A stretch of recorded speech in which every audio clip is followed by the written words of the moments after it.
Let me, I'll just say a couple things and then you guys can ask questions about the book.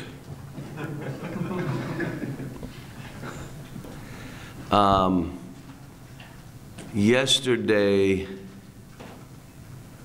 the experience for me was the full gambit of being able to sit down with President Clinton for nearly 2 hours, talk about everything. I asked him a lot of questions, and he asked me some things, and I asked him this question: what would you do if you were in my shoes coaching Division I college basketball right now? And you could almost predict his answer because he's always been about people. I think part of his campaign was people first. So then I leave that meeting or that luncheon, and I get to go see Michael Kidd, Chris Douglas, and Derrick Rose. And it was like homecomings for all of them, for me. And the people with me, they could feel what was there. And it's amazing because people will say, well, you need 4 years to have a relation. No, you don't. It's, do they trust that you had their back? You asked them to sacrifice. Were you there for them, most importantly, as an individual? And again, I go back to, that's basically what the book is about, talking about how we get to that point. So it was a good day, even though it was an extremely long day. Yes? No, who's leaving yet? The book, it came out Tuesday.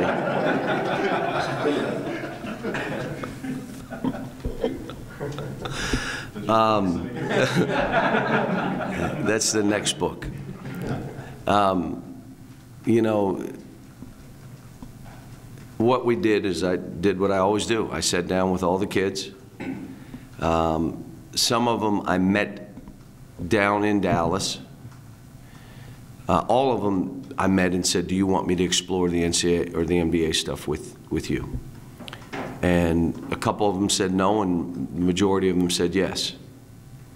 I then proceeded to, ended up talking to or touching about 19 GMs. One of the players that said no, I received information, not even trying, they gave it to me, that he potentially is a first-round draft pick. So I called him back in and said, you need to get with your mother, we need to talk about this, because I need you to know what you're passing on by coming back. And what I told he and his mother, I got to live with myself. I told him, I want you to come back, I think you need to come back, but you need to know what's out there. And so I've had to walk through that. The others, again, I talked to the NBA again yesterday as a whole. There was information given to me that I need to go directly to the parents. And the reason is I don't want there to be any filter. This is it. Happy, sad, angry, whatever, this is it. And then I told all the kids, when we met back on campus, when I had the information that I had, and it was pretty accurate from what I learned yesterday, whatever decision you make to leave, to come back, this basketball program 50 years from now will be fine, and so will this institution. You don't make it because of me, you make it because it's right for you, whatever you do. Willie said, Willie, raise your hand if you were stunned that he said he was coming back. So I never even talked about him coming back. My talk to him was about, you know what I said to him? Willie, you know when I went to your high school the first time, you had a tennis racket in your hand. The second time I went to high school, you were playing wiffle ball. And the third time I went to your high school, you were playing kickball. I never saw you with a basketball. I saw you play 2 football games where I had a 7-foot cornerback and wide receiver, and I'm on the sidelines just, and I said, you right now are in the middle of this draft, maybe as low as the lottery, But can you imagine? And that was our talk. And when he came back, he basically said, you know, Coach, I'm in no hurry to leave. I love going to school. I'm going to be really close to my degree. I still have to grow as a player. And we left something on the table there that I'd like to try again. That's a good answer for me if you want to come back. If you say, I think it would be easier to come back, I say, you need to go. Then not easier to come back. There's a reason why you do this, and I want to make sure they're thinking it through. Is Willie's injury is he going to be ready to work out this summer? Yes. He still has, you know, a month or two to go, a couple months, but he'll be fine. He had surgery, is that right? He did have surgery. The best doctor in the world to do it, kind of like we did with Nerlens. James Andrews? No, different. There's they got knee guys, they got ankle guys, they got shoulder people, they got elbow people. He was with the best that there is in the world to have the thing done, and it was a procedure that is done a lot, so he'll be fine. John, speaking of how surprised were you, and you did a masterful job of getting the interview back on the field, by a lot of questioning from Bill O'Reilly about what he perceived your job to be and kids today and all that? Well, first of all, I want to tell you, most of the interviews I walked in, I knew people, I was very comfortable. You could tell. With Mr. O'Reilly, I was scared to death. Yes. When I sat down with him, you know, because I've watched him, and I love when he gets after people. I just don't want him to get after me. So, you know, he came at me with some questions. You have to understand, at the time, I didn't care. I was just trying to protect myself. Just like, you know, and I didn't know where the dialogue would go because I don't know him that way. I've never interviewed with him. He asked a couple questions that, you know, I could see someone that reads outlying stories would believe that's what college athletics are about. But let me give him his due this way. Before we sat down to talk, I said, so were you rooting for Connecticut? He said, I'm not a big college basketball fan, so no. Kind of leads you to understand that he's not into all the nuances of college basketball.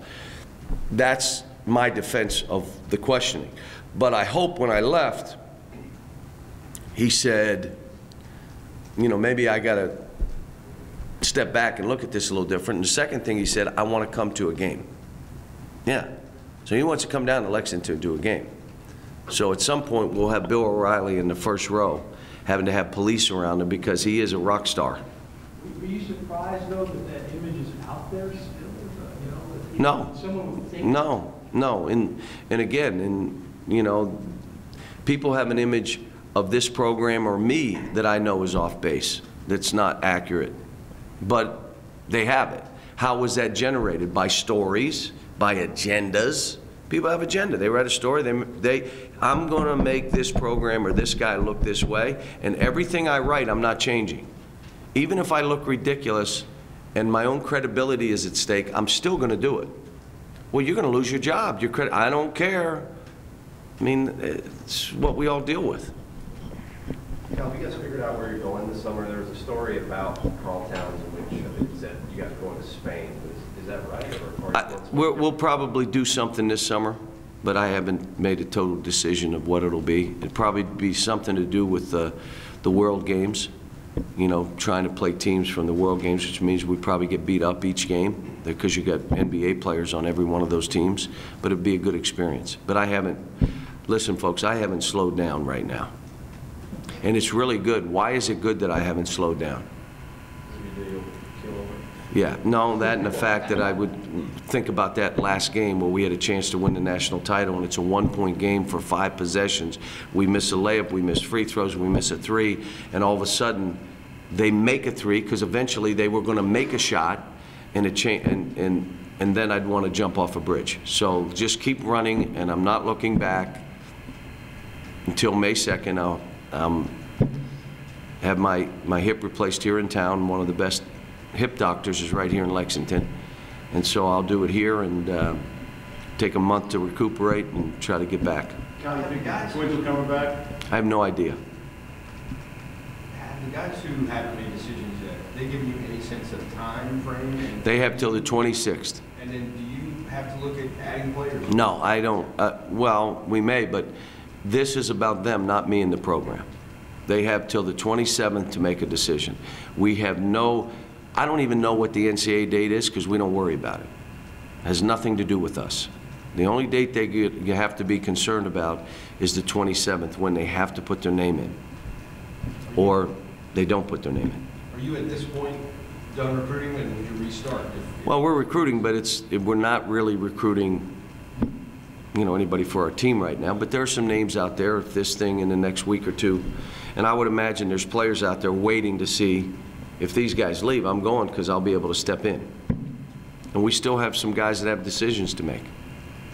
How much do you think this decision process, or how involved do you think it would have been had you all not made it to the championship game? How much do you think that really changed? Well, and Kenny Payne says this all the time, you guys don't understand. People want winning players. So winning matters. It does. If our team had gotten in the NCAA tournament last year and we had advanced, it would have been different for some of those guys. Just how it is. I mean, you winning matters, and that's why you keep convincing them. You got to do this together. You got to give up some of your game.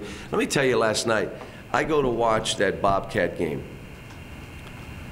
And Michael started and played 9 minutes, and then they played Chris Douglas and some other guys. And then in the second half, he started and played his 9 minutes and whatever. And I'm telling you, the biggest cheerleader on the Bobcats was Michael Kidd.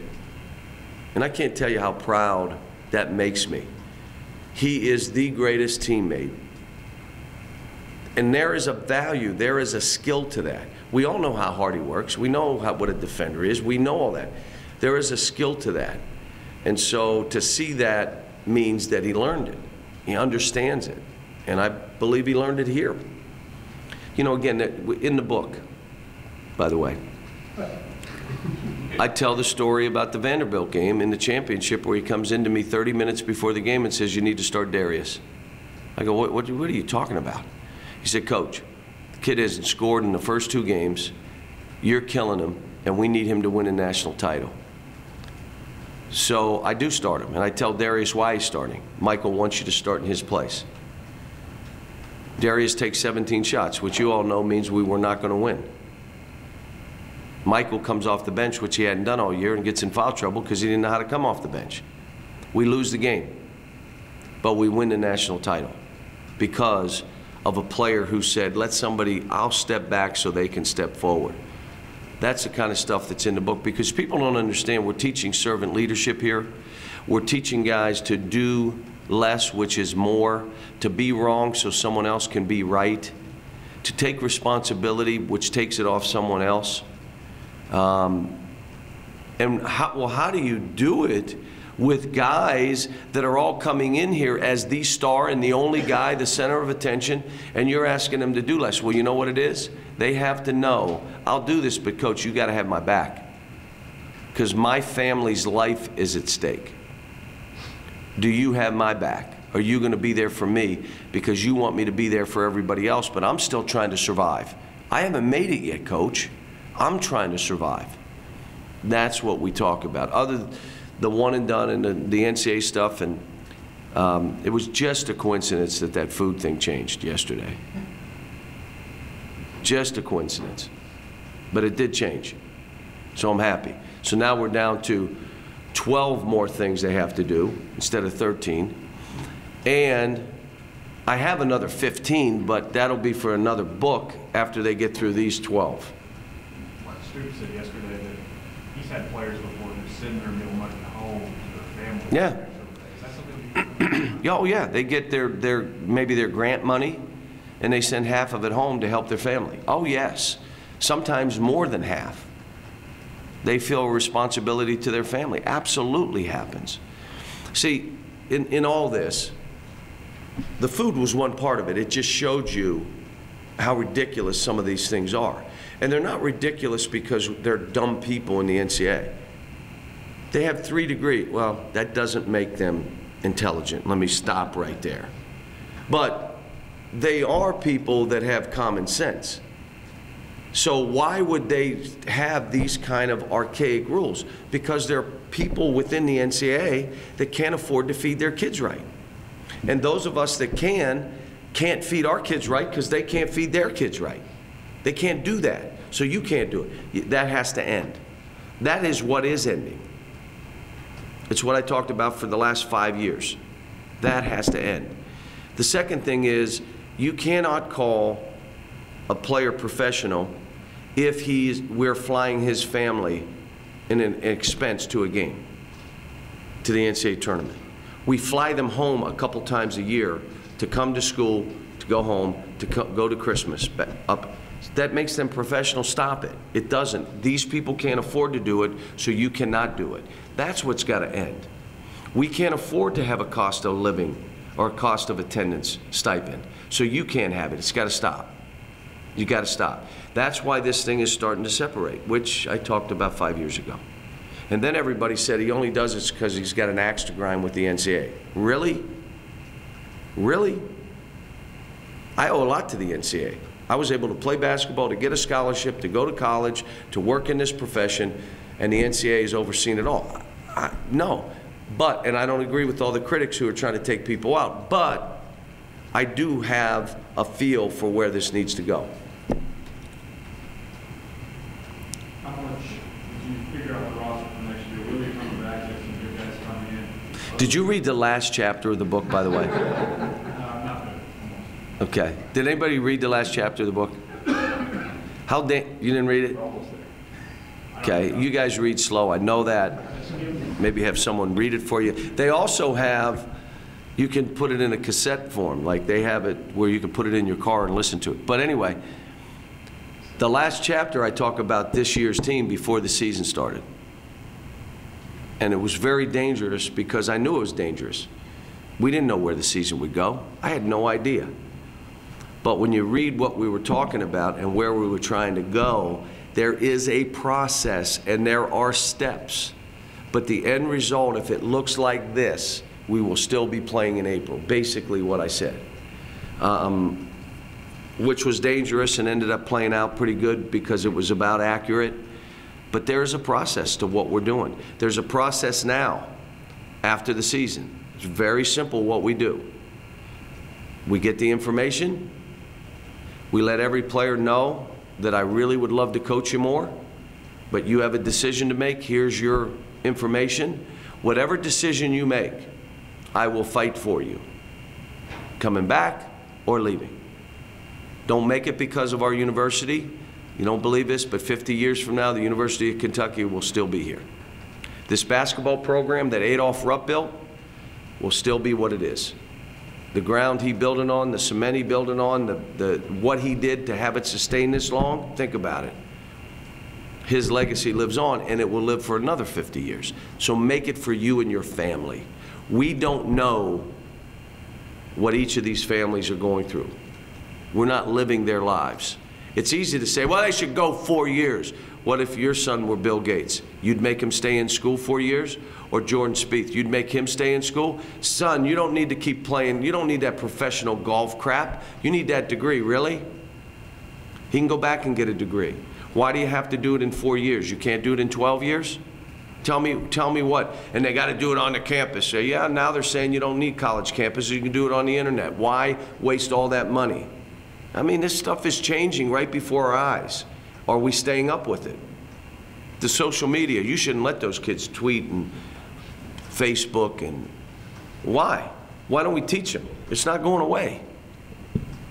Cal, depending on some of these decisions, what would it be like to have all of a sudden potentially a team with a couple of juniors and a couple of sophomores who played in the national championship game as your foundation?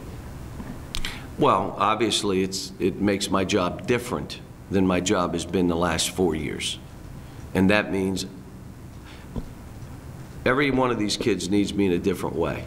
It'll be even more of a challenge in that regard because I've got juniors, sophomores, and freshmen, and they all need you different. They need you in a different way. You also have a really talented team of, look, our young players coming in wanted kids to come back. They were calling kids and telling them to come back. So it's not any of that. Someone would say, well, would someone leave because of who you have coming in? Oh, it'll be easier against those guys in the NBA than a high school guy? What are you, nuts? It has nothing to do with that. It becomes now what is best. What is best for that family, you may look at and say, that's ridiculous. But you don't live their life. You haven't done what they've done. So what you have to do is accept their decision, understand it's been well thought out, they've gotten the information, they know the downside because I gave it to them. They see the upside. I have to remind them of the downside of what could happen. And when they make that choice, you got to live with it. It's them. It's their families. Cal, did you get a call from Rex? Pardon me? Did Rex ever call you? I haven't talked to Rex, but I'm fine. Look, there are a couple other rumors that I'm glad he didn't talk about on radio. It's fine. I mean, we didn't hear it. I didn't hear it. The only time I learned about it was when the game ended. And then Anthony Davis and Darius and John Wall and the guys were in there. And, you know, I can't remember if one of them said to me, you know, you going to the Lakers? It might have been Anthony. And I said, come on, no, I'm not going to the Lakers. And then I looked at him and said, unless you'll come with me. John, you spend a lot of time writing. As I joked, please. John, you obviously write Maybe.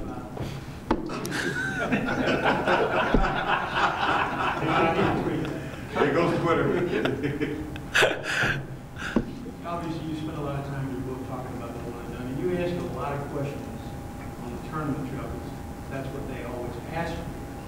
And it seems like you're repeating yourself a lot. Do you ever For 5 years. You ever get the impression you're just yodeling into a canyon, or are you changing minds, do you think? Or do you care about that? No, I think that the haters are not changing. They don't care what I say. They turn the TV off, and I'm fine with that. The lovers accept whatever I say. It's all those independents out there that are looking at this at a different light saying, well, and then the question is, am I making sense? Is this common sense stuff? I even think the NBA and the NCAA should get together and plan on the Players Association saying, we're not changing. And then I think the NCAA and the NBA should get together and say, how do we encourage kids to stay in school longer, which is good for you and good for us and good for the kids? It's not the baseball rule. Would you really want to be a part of the decision that took a whole generation of 9th and 10th graders and said, forget about education, you're going directly to the NBA? When in fact, of those 50,000, 1 or 2 may do it. Maybe do it. Would you really want to be that person? Or do you want to be the person that encouraged a whole generation of young people, if you want to play college basketball or pro basketball, you're going to have to go to college for 2 years. Then by the time they find out they're not good enough, they'll have a college degree and can get on with life. Would you rather be that guy? The guys that say, let them go out of high school, don't want to coach against them. Simple as that. They don't want to coach against them. For anybody to say Brandon Knight or any of my kids had no business being on a college campus, you're old, you're grumpy, go away. You don't understand what we're dealing with. We're dealing with young people and families that have goals and aspirations, that have done right by raising their kids the right way, give them an academic base. Every one of these parents want their children to go to college, just like my parents. The goal of my parents are to have all 3 of their children college educated so they know they did their job to give us the start we needed. My parents, everybody in our family were laborers. They wanted us to be professional people. So I know where these families are coming from. Now, there are ways that we can encourage, but the NBA is going to have to work closely and move the NCAA where they need to be so players and families say, it's not going to hurt you staying another year in school. You need to stay. And the players say, I'm fine. You can stay in school. And then the families know after 2 years and 3 summers, they're a year away from a college degree. An educated man, even if they didn't get the degree, they're educated to a point. They're not going to get fooled. They're not going to get robbed. They don't have to give power of attorney to somebody because they can't read a contract and don't know what it means. And then they give power of attorney and they have no money at the end of their career and they don't understand why. Well, can I explain it why? Or you're going to get into all these deals and I'm telling you, you're going to triple your money. An educated man says there's nothing for free. If it doesn't sound real, it's not real. But that's why you mature and you educate and you... Cal, what were you looking for in filling Orlando and Rod's spots in the staff? I haven't. Everybody's already named assistant coaches, they tell me, and I haven't gone through the process. I've called some people up. I have work to do, but I haven't had time. I mean, I've not done... Like, there's no one I've sat down and said, hey, I want you to do this, but I will. John, you said that we've got to get beyond the kids thinking that if they do come back, if they're a failure. How do you do that? Well, you have to convince each kid that everybody's different and we got your back, that you have to trust the process of how we do this, because the bottom line of the process is developing people and players. That's what we do. And there's no skipping steps. Some are mature physically, some are mature emotionally, some are both. The ones that are both can go. The ones that are one better be physically. And then emotionally, you better grow. If you're emotionally ready and you're not physically ready and you go, you're out of your mind. If you're both, you're the #1 pick in the draft, which we've had. So, why is 1 year a failure? Because so-and-so made it, and you're not him, you're you. And he's not you, you're him. You have to look at each of these situations, and I'm even doing it in recruiting now, where I'm going into homes, and one of the things I started saying was, you're not a failure if you come back 2, 3, or 4 years. You're not a failure. You cannot plan on coming to this university for 1 year and thinking you're going to get out. If it happens, hallelujah, I'm happy for you. But if it doesn't happen, you understand I'm maturing, I understand the grind, I'm physically getting better. But it can't be me just doing it. It's got to be everybody out there. Staying in school more than 1 year is not a failure. How often, John, you mentioned Terrence Jones and Ron, guys that could have put on, but came back out of ring? Well, they both did the right thing, and again, what's wrong with Patrick Patterson? He's going to get a big contract, folks. What's wrong with him? You know what he said? The best thing I did was go back to school and learn how to play out on the floor. It's changed my life now. Well, what's wrong with that? Now he gets his contract, he gets success. I mean, it's just, we're developing people. You know, these guys are up there and freshmen, and I'm stunned because I don't do it in an outward way, but they say he's teaching us life skills too. He's teaching us about life. And I don't sit there and have a meeting about life. I do it through the context of basketball. And tell them how. I'll give you an example. Life, when you're worried about yourself, life is really difficult and it's really lonely. If all you're focused on is you and how you're going to do this and what you're going to do. If you focus your life on everyone around you and less on yourself or not on yourself at all, well, life just became easier. That's no different as a basketball player. And that's why I loved it when John and DeMarcus did what they did with charity, $1 million each. When I see these kids tell me, Coach, I'm going to Children's Hospital, or they're doing stuff on their own, or when John Hood comes up to me and said, that's the best thing I've learned while I've been here. And now he wants to get on teaching after he's done playing or coaching or whatever job. He wants to get involved at any point with helping children with special needs. I mean, that's what this is about. There seems to be a growing argument that guys can develop better in the D-League focusing on basketball full-time. What would you say to people who argue that that's better? Ask the guys that all played in the D-League. Ask Terrence Jones. Ask those guys. Don't ask somebody that's speaking. I'm going to tell you that it's better. Really? Have you done it? Have you played it? Let's all ask the guys, would you have been better off playing, or when they sent you down to the D-League, what was better? Ask those guys. All I can tell you is that it's not wasted time if you take advantage of all the stuff that we're trying to do. But I'm going to come back to, we have to make decisions for these kids while they're here. We can't make them for us.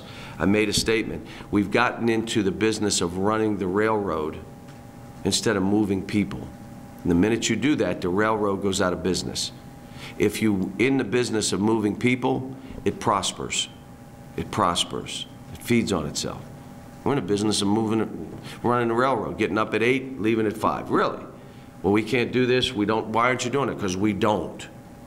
Really? I presented this to the NCAA, my wife and I.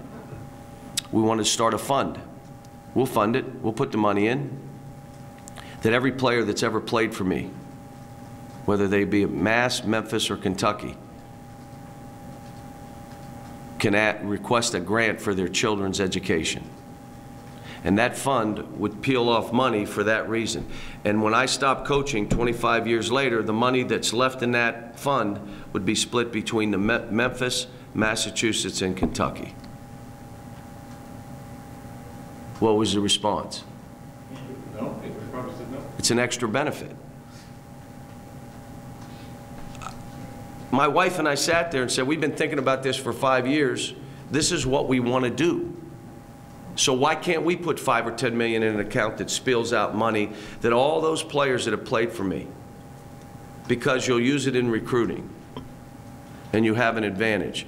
Well, I won't if 50 other coaches do the same thing.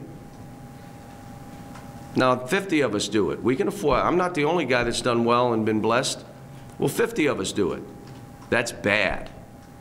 That's the kind of common sense stuff. Like they want to act like I don't want to, well, how much has he made? Well, how much have I leveraged this position to do for other people? You all know it. No one else knows it. Now you want to go a step farther, and that's what we fight. Folks, thank you very much. Appreciate your time today. What's the name of the book?